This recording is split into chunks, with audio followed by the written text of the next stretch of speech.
y'all subscribe to the last ones at the Bar Boxing channel, man. We got some boxing fans out there. Make sure you hit that like and subscribe button. For this fight, so Plant versus Canelo, if that fight does take place, where they're looking at Mexican Independence Day.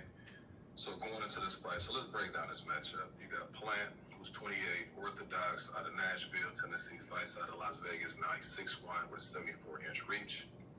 You got Canelo, and then also Caleb Plant is 21-0 with 12 KOs. Canelo, 54-1-2 with 36 KOs. He's 30 years old, also orthodox, out of Guadalupe. He's Jalisco, Mexico, 5'8", 70.5-inch reach. And so again, you look at their resumes. The fighter that most notable win for Plant would be the Who's Got the Key win. He has quick hands, fast feet, and like I said, he has real good vision and balance. Canelo, on the other hand, as we always say, seems like every episode has victories over Caleb Smith, Kovalev, Jacobs. He fought Triple G twice, a victory and a draw. He has Cotto on his resume, Lara, fought Mayweather, and then also had a victory over Trout. He has very good experience.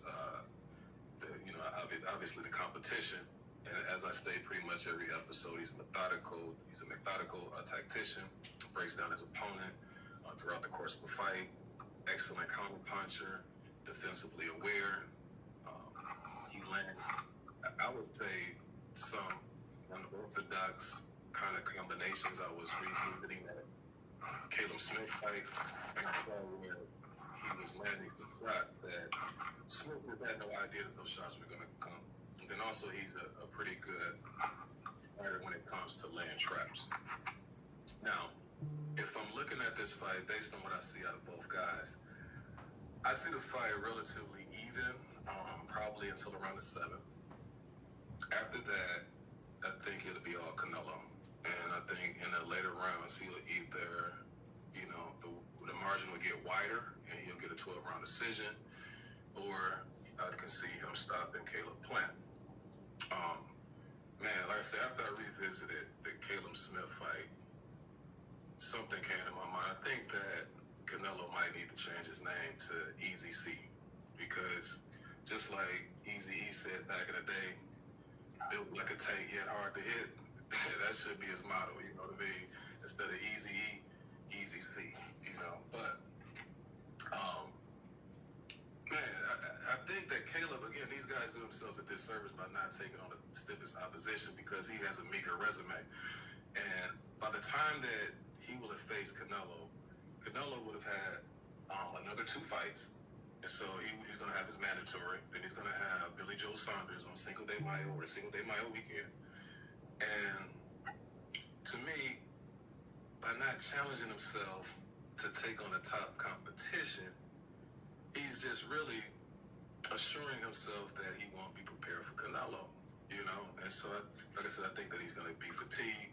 And you already mentioned the problems with his hand. He's already not really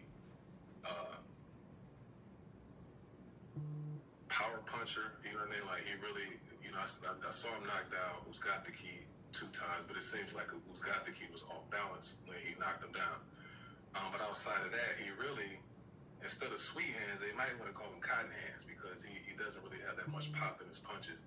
And the other thing is when he gets fatigued, I think that that's going to be his demise against Canelo. And like I said, I have Canelo winning either by 12-round decision or possibly a stoppage.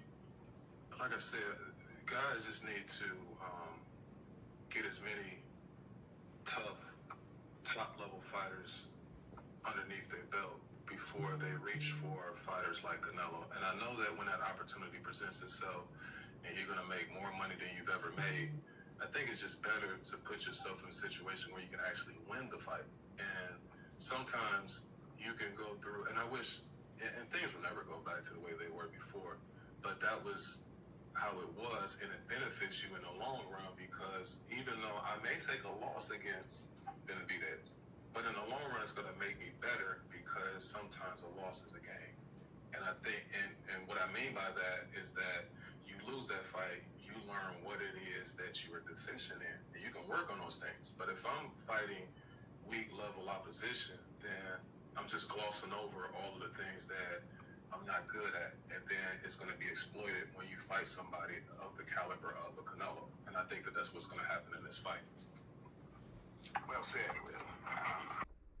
Make sure you hit that like and subscribe button. Peace.